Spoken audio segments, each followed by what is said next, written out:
Do you ever watch television or try to watch television and have trouble finding something worth watching? I mean, you would think with hundreds of stations to look at that there would be something uplifting and and peaceful. Now, at Christmas time, we got a lot of Christmas movies, so that's really nice. I mean, that really is fulfilling a need there. But the rest of the time, it's pretty rough just to find something that you end feeling really good. It's even more challenging to find a radio station that isn't talk radio. There are a few stations with classical. Judy always has classical music going on in her car. I love that. With jazz, we have oldies, and some of the music it may be help, but does it leave you feeling peaceful? Is the question I always ask. Do I feel better? I found myself so upset every time I was listening to the news that I actually stopped watching. I didn't want to feel that way. So I'll tune in maybe once a week just to kind of get the overview of what's happening. But don't be surprised. I mean, when you were talking about the earthquake Wednesday, I'm going, what earthquake? I wasn't even paying attention. So kind of fill me in if there's something you think I need to know. But otherwise, I just found myself getting too stressed. And we already are living with a lot of stress. So why do we need to add more to it? So it's no wonder that we find ourselves stressed and angry and our energy depleted. So where in all of this can we find a sense of peace? Can we bring a sense of peace within us and, even to our friends and to our family? Well, when I was preparing for this talk, I was looking around in my library, and I found a book that I forgot I even had. And it's called simply The Peace Book. And it says in here, if I can read a little bit here, talking about peace. It says, life is energy. Peace is energy. Think of radio waves. There are different frequencies or rates of vibration on which you can broadcast your program. Anyone who tunes into that frequency will receive whatever you are sending. If you are vibrating with anger, frustration, or pain, that is what others around you will receive. If you are vibrating with peace, then you are sending that message to all you meet. Peace has its own frequency or quality of consciousness. If you practice enough, you will come to recognize how it feels inside, the energy or vibratory signature of inner peace. Then, as with a radio, you can simply turn up the volume. You can choose to radiate this energy near and far, to broadcast from your own peace radio station. Finding inner peace then becomes an act of generosity and love when you share it with others simply by being who you are. Isn't that nice? I mean, I really like that idea of it's a vibration, that is an energy. And what kind of energy do we want to vibrate to? How do we become this radio station that broadcasts peace? Well, this book suggests that there are 4 principles of inner peace that will help us tune into that vibration. The 4 principles are community, cooperation, nonviolence, and witness. So let's just take a moment and look at each one of these. Let me put my book down. Community, excuse me. Community, as described in the Peace Book, means to feel the connection with your natural self. Natural self is defined as that aspect of ourselves beyond our egos. And I remember someone said, they were from another country, and they said they noticed that there was a difference in the people in America versus the people in the country that they were from. They said in a disaster or an emergency in the country that they were from, people would run away from it. And the thing he noticed about people in America is that we have this tendency to run toward it, to see who needs our help, to see what we can do. And I thought, what an interesting observation. Because we really are, that's kind of in our DNA, I guess you could say, is that we have a feeling that we want to connect, and what can we do to help? And I think that's very, very precious for each and every one of us. In this natural self, it's the core place beyond our sense of self where we feel the wholeness of our being, where we commune with ourselves. And we find this when we go into meditation or when we go into prayer. When I was up at Unity of Gainesville, we taught the book The Eye of the Storm by Gary Simmons. Are anybody familiar with that? Yeah. Gary's just a sweetheart. And he wrote this book, Embracing Conflict and Creating Peace. And the reason he wrote this book is because he was such a disaster as a minister. He said he would go into a church of 250 and had it down to 50 people in 6 months. And so he started looking at what he was doing to create all that. And then he started changing and started shifting his energy and found out that he was creating these little disasters that were driving people away. And he put it into a book. And he became the conflict resolution person for the unity movement. So it's just, he learned from his experience by watching himself screw it up and then make it right. When we were teaching this book when I was up at Unity of Gainesville, each class member took their turn in leading the opening meditation. We shared how each of us goes to our center. And it was powerful, I gotta tell you. We began each class with a meditation or prayer that had meaning for each of the class participants. Gary Simmons described this place as our place of spiritual wholeness. He says, wholeness is not outside of you, nor is it separate from you. It is the essence of your true nature and spiritual identity. I kind of like that, our spiritual identity. Who are we beyond all of the ego stuff? Gary compares this place to the eye of a hurricane. Instead of the eye, it's the letter I. He says, let me get my glasses on here, this print's getting smaller and smaller all the time. So. He says, conflict and interpersonal difficulty are like a storm system that arises when two weather fronts converge. There is displacement, movement, and friction. The forces within the system build in intensity as temperature, dew point, wind velocity, barometric pressure, jet stream, humidity, and landscape combine to form a distinct rotation of influence. A hurricane is born. Similarly, competing needs, wants, and values combined with misperception, defensiveness, and the need to be right create an energetic field of influence that is the storm inherent in interpersonal conflict.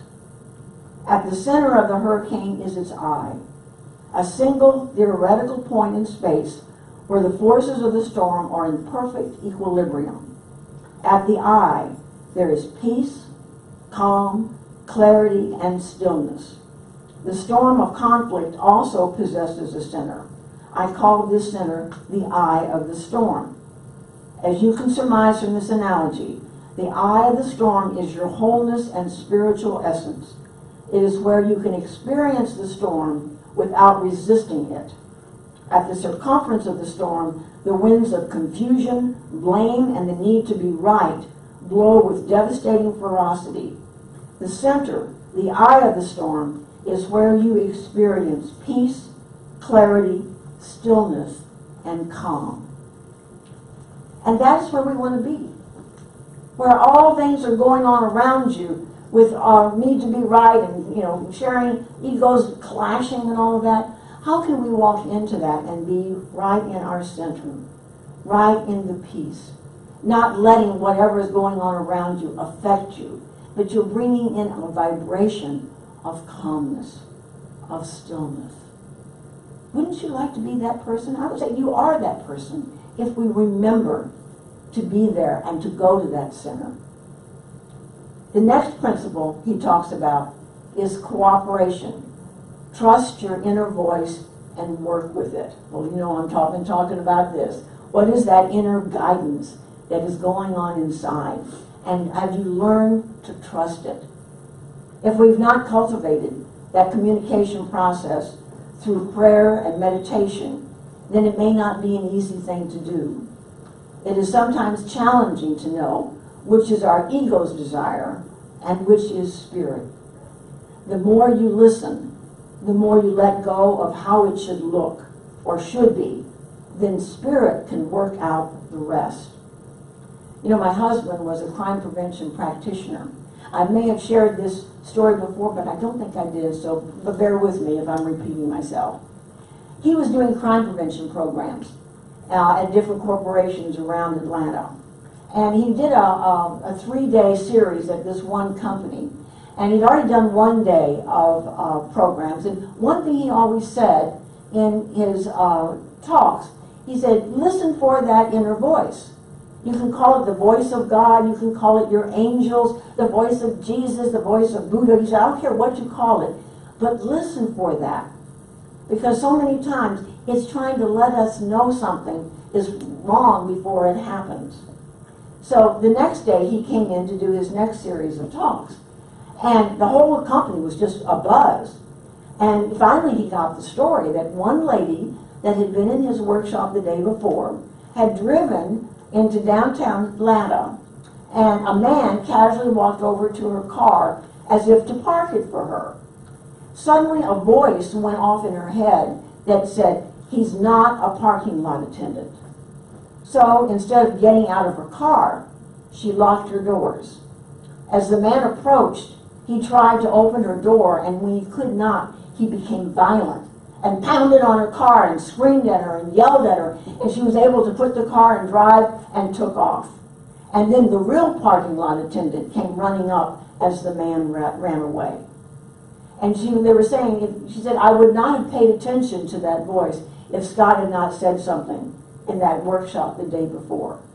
She said, I am learning to listen. And you know, so many times, if people that have been a victim of crime, I would often say, I knew something was off. I knew something was wrong, and I just didn't pay attention to it.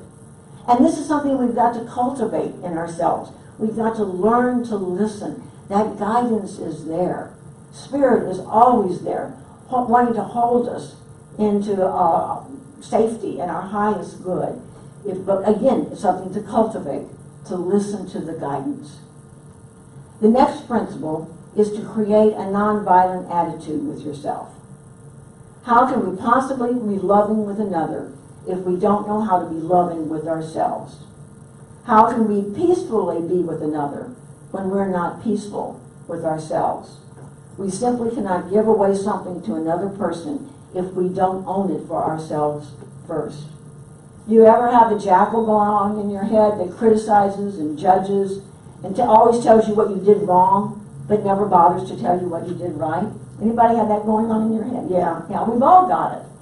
And it's you know, sometimes when I was working with hypnotherapy and I would work with someone that was going through a lot of judgment, I would say, let's just say, ask that voice, what is it trying to do for you?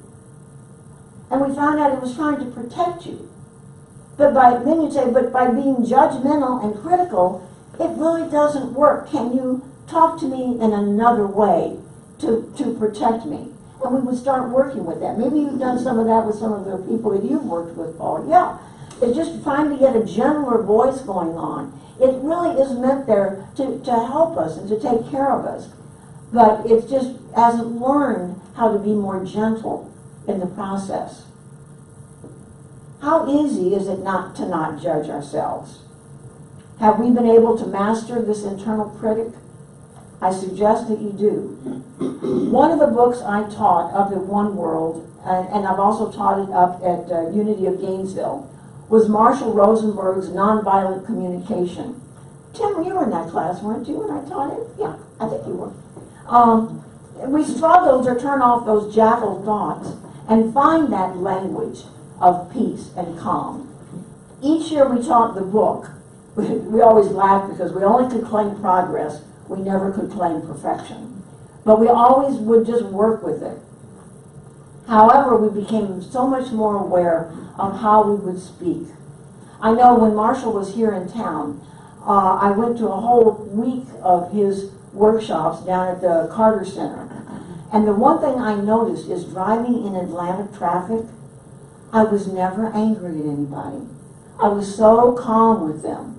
And one of the things I came out of that whole session, because, you know, I could quickly jump back into the judgment. But what I came out of it is that when someone would do something that was somewhat dangerous, and I would have to swerve or brake or something, I shifted into, thank you, God, that I was here to take care of that person. And I got out of judging them. And I still do that, is that thank you, God, that I was the driver that was able to avoid an accident. And it just, when you move into gratitude, it does shift the energy quite quickly. We are so much more aware of how we think, and we have the ability to consciously make choices about how we speak, and are better at not criticizing ourselves or others when we fumble. It takes time, and it takes practice, and support of each other, but we are getting there. And finally, we become the witnesses of what peace looks like in a human being. We become radiant as a center of peace in ourselves. That is, when we become the energy broadcast system to bring peace with us wherever we go. Imagine that you have the ability to drop to a state of inner peace at will. Imagine that if you walk into a tense situation, your being there eases the situation simply because you were there. I remember a man over at Unity North. I think we were doing the nonviolent communication. And he had just started working with the company. And when he went into this first meeting, he could tell that there was conflicts with some of these management people. And he took a break because he didn't want to go there. He didn't want to be in that energy. And he went to the men's room just to kind of center himself. And he thought, what can I say to change the energy there? Because I don't want to join them. And so he finally just got very centered and very peaceful. And he walked back in the room. And what he said was that, to the other leaders, you know, I have been so excited about meeting you all, that I've heard such wonderful things about the work that you all have done, and I am thrilled to be part of this group. I hope you'll be patient with me as I learn how you do it. He said he immediately saw the energy shift in the room. He caught them totally off guard, and they all just simply calmed down and really got into a really productive conversation and not the egos going back and forth. I want to be able to do that. Do you? Mm-hmm. You know, that I know the words or can take a break and just get myself centered when I go into a situation. I'm going to share with you, I've got a little situation going on right now, so I'm going to ask for your prayers around it. My cancer drug was supposed to be delivered last Thursday, and I called a UPS because it wasn't delivered. And the delivery guy told the company that it was. So they sent out another shipment that I'm supposed to get on Tuesday. Would you please hold in prayer that it all works out well? I don't want to get the driver in trouble, but I also need my cancer drug, you know. So I've been formulating in my mind what I think I'm going to call UPS and just express my concern that I didn't get it Thursday, and what can we do together to support this driver in making sure that it happens. So would you hold that energy with me? Because I want to be that vibration of peace. I don't want to be the person calling up and screaming and yelling and getting somebody in trouble. I don't know the rest of the situation. I don't know what caused the driver to think that he had delivered something that he hadn't. Maybe he needed the cancer drug more than I do. I don't know. But I'm wanting this to have a very calm and very peaceful resolution, because it would be so easy to jump down somebody's throat. And I'm okay. I can go a day or two without, without the cancer drug, without anything going on. So on that, my health will be okay. But let's just see this happening Tuesday, beautifully and elegantly and easily and lovingly and compassionately. So would you hold that with me? Because I really, this is where we get to practice what we talk about on Sunday. One of the things would always get to me is, I know, Melanie, if you go through this, is when my husband used to quote me back to me when I was upset. It would really get my goat. Thich Nhat Hanh, he's a Vietnamese Buddhist monk and a Zen master. And during the war in Vietnam, he worked tirelessly for reconciliation between North and South Vietnam. And he said, every day we do things, we are things that have to do with peace. If we are aware of our life, our way of looking at things, we will know how to make peace right in the moment in which we are alive. I want that skill. I want to close with a very special program, and it's perfect for this season. It's called Amazing Peace, a Christmas poem by Maya Angelou. And this was, I remember when she shared this in 2005 at the lighting of the National Christmas Tree. And I thought it would be perfect to share with you this morning. Thunder rumbles in the mountain passes, and lightning rattles the eaves of our houses. Floodwaters await in our avenues. Snow falls upon snow to avalanche over unprotected villages. The sky slips low and gray and threatening. We question ourselves. What have we done to so affront nature? We interrogate and worry God. Are you there? Are you there? Really? Does the covenant you made with us still hold? Into this climate of fear and apprehension, Christmas enters.